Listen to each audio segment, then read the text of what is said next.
Hello friends, and welcome to Escaping the Mouse with your host, me, Breck Roll. Alright, it is Sunday, first day of my short weekend, 3 days this weekend, and I started a little bit late today. I kind of slept in a little bit late. I was kind of tired, and I decided I was going to do something kind of quick and easy today. So we're going to do another Bytes and Nibbles segment. Now, I got up this morning and figuring, okay, I wanted to do some sort of a cooking vlog. I wanted to do something with the Instant Pot, and I wanted to be some sort of an entree, but I wasn't really sure what. So I started thumbing through a couple of my recipe books, and I got inspired to go look for split pea soup. I am a huge fan of split pea soup, and I've made it in the past, but I've always done it just in a traditional pot. And like my wild rice recipe with the chicken and cream mushroom soup and all that, it actually takes a long time to prepare. So when I saw a recipe in the Instant Pot book, I said, okay, let's try that. It'd be nice to be able to cook something and get it done really, really quick in the Instant Pot. Now I looked at the recipe, and the recipe seemed to be a little strange. It had a bunch of things that I didn't think belonged in a split pea soup. So what I've done is I've kind of modified the recipe a little bit just to make it a little bit more traditional. And so this is going to be that recipe. And also, since I really like split pea soup, and it's something that is good on a cold night and all that, and it freezes really well, I'm actually going to double the recipe, and I'm going to make twice as much of it. So let's get going with our split pea with soup. So these are the ingredients for our split pea soup. First off, we're going to have 12 cups of vegetable broth, a little bit of oregano, of course some split peas. This isn't in the recipe, but I always love ham in my split pea soup, so I'm going to throw some ham in there. I got this from the deli, cut it about a ½ inch thick, and I think this will be really good. From our vegetables, it's going to be some carrots, celery, onions, and garlic, and then just some salt and pepper to taste. Now you remember I told you that the recipe I found in the book had a bunch of things that just seemed really strange and didn't really seem to fit into the recipe of a good split pea soup. One of those is it recommended some red wine. And it's like, red wine? That just doesn't sound right. And the truth is, I'm not a wine drinker to begin with, so I don't want to go buy a whole bottle of red wine just so I can throw 4 tablespoons into my soup when I don't really understand the point of red wine on a split pea soup anyway. So anyway, that's just me babbling, but you know. Oh, and just for fun, since there's not much that tastes better with split pea soup on a cold evening, except cornbread, we're going to make some cornbread too. Alright, so I spent some time basically chopping up all of the ingredients. I got my ham chopped up, I got 4 garlic cloves nice and minced, I've chopped up my celery, and I've also chopped up my carrots and my onions.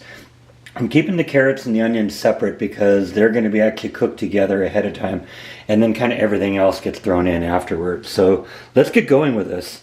Now remember, I'm making a double batch of this, so everything is going to be doubled. The recipe that I'll put in the description below this video is actually just going to be for a single batch, but I'm going to double everything up, so there's going to be twice as much of everything. So what we're going to do first is we're going to put 32 ounces of split peas in the Instant Pot, and we're going to combine it with 12 cups of water, and then we're going to cook it.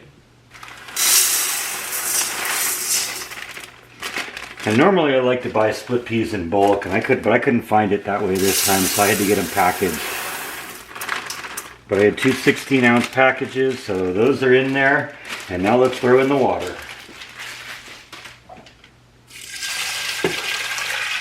4 cups, 8 cups, and 12 cups. Then we're going to put the lid on, clamp it down. We're going to go into pressure cook mode. We're going to set it for high pressure, which is where we already are, and we're going to cook it for 8 minutes. So we'll let this thing do its thing, and we'll come back when it's done. Now while we're doing the cooking of the split peas, I'm also going to prepare the cornbread mix. And this is really simple. It's basically just water and the mix in the packet. So you just mix it together. I'm actually going to put it into the mixer here just because that makes things easier. And we're just going to let that mix for a few minutes until it's nice and smooth.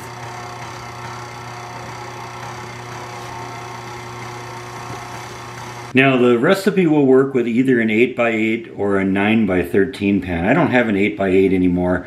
I think that's probably something I got rid of when I moved. So I'm going to use my 9x13 pan. Basically I've just coated it really well with a cooking spray just to kind of, you know, make it not sticky here. And I'm just going to pour the batter right in here and just kind of let it soak in really good. Using a rubber scraper to get every last drop off of it, because we like cornbread, don't we? And you don't want to give any of, you don't want to leave any of it behind in the bowl. That's no fun. That is a total waste.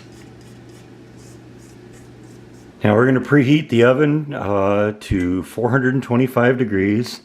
Let's see, this is the first time I've used this, so I gotta figure out how to do it. Okay, so we're going to let it preheat to 425 degrees, and when we're ready we'll throw the 9x13 pan of the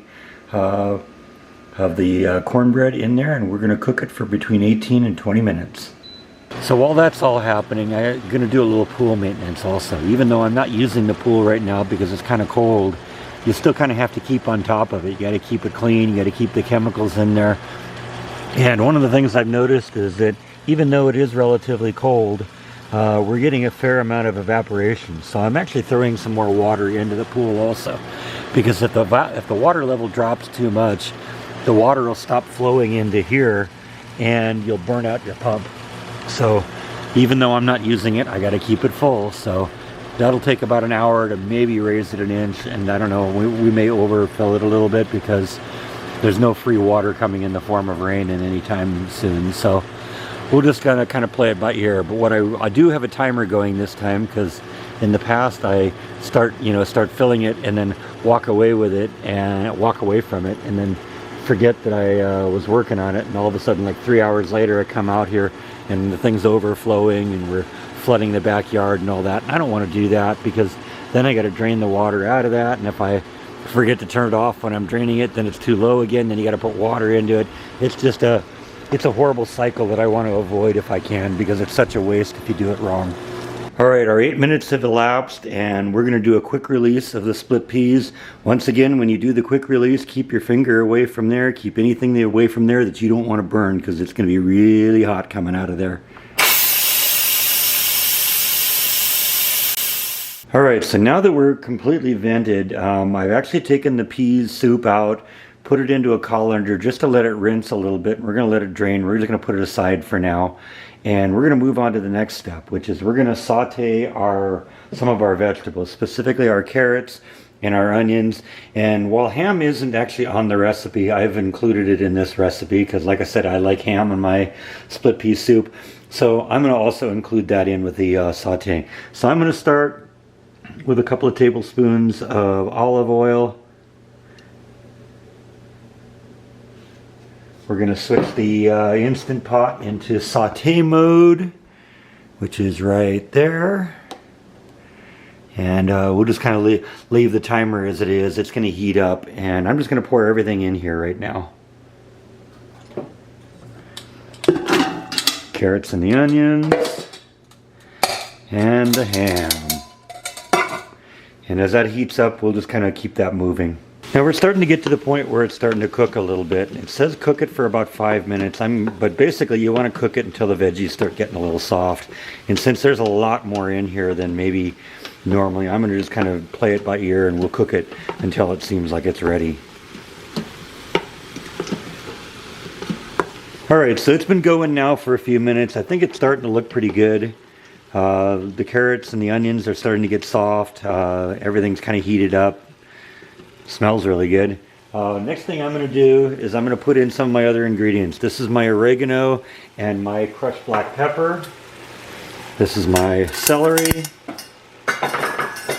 and my garlic.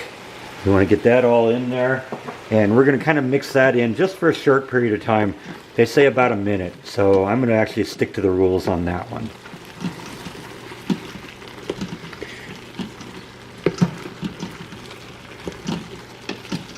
Looks like a good base for a split pea soup though, doesn't it? Alright, so I've stirred in my split peas. I'm going to add in the vegetable broth that I got here.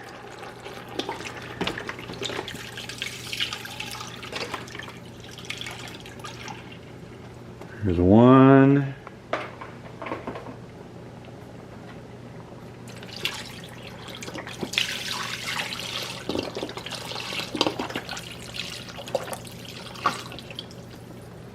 That's two.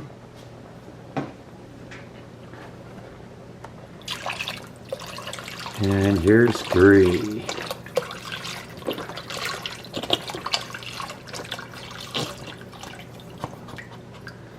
And I'm just going to kind of mix it all together.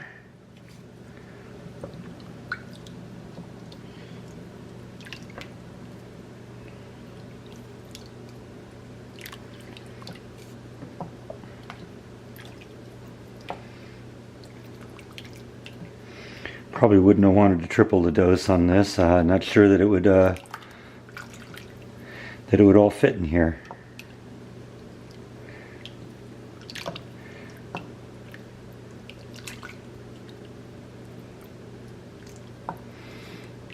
Kind of get it all just mixed together.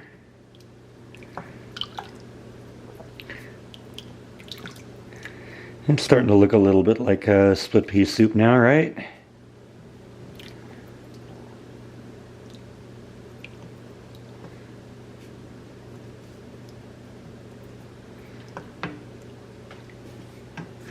Alright, I'm going to get that all ready and we'll move on to the next step. Alright, so the next thing we're going to do is we're going to put the lid back on. We're going to close it, lock it. We're going to go back into pressure cook mode. We're going to pressure cook at high and we're going to cook it for 5 minutes. I don't need to keep it warm because once we hit that 5-minute mark, we are going to vent and we're going to eat this. So let's see how this goes. See you in 5 minutes. Oh, and my oven's up to temperature, so I'm going to put the cornbread in too.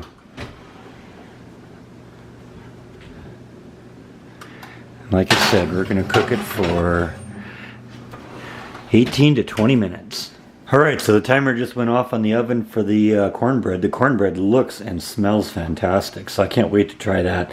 Let's wait until the soup comes out and we'll give this both a taste test.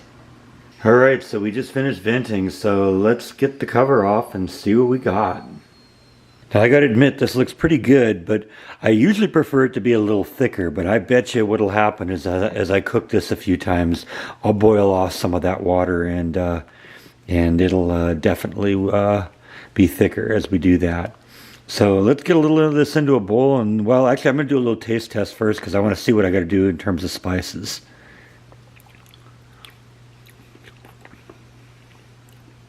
Yeah, it tastes like a good base, but it definitely needs work. So we're gonna add some salt, we're gonna add some pepper, and let's see if we can make this acceptable. So I've started with a lot more crushed pepper, and I think that's gonna help a lot.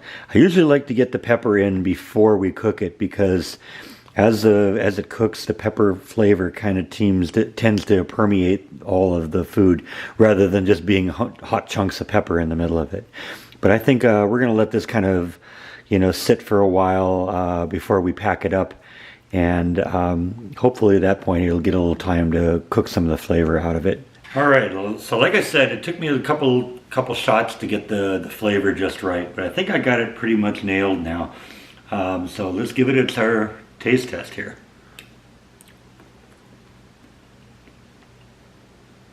Yeah, it's good. It's definitely a good base, and I'm looking forward to the fact that it'll thicken up a little bit. Right now, it's still a little too soupy, but that just comes with the territory sometimes, and it will definitely get better. But it's got good flavor.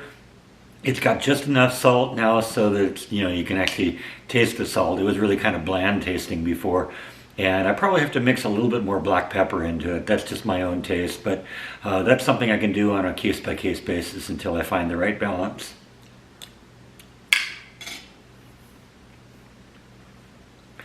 And then I got my cornbread here, and what I did here is actually put it in the microwave. Probably should have done that.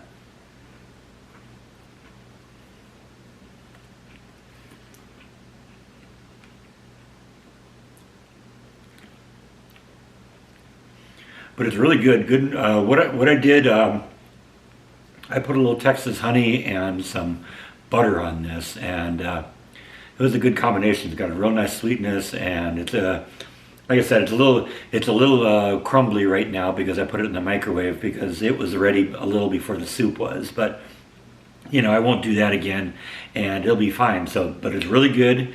Don't really have any complaints about this. This turned out really well. So I'll put the recipe in the description below, and I think that's all that I have for tonight. So thank you as always for watching, and I'll see you next time on Escaping the Mouse. Bon appetit.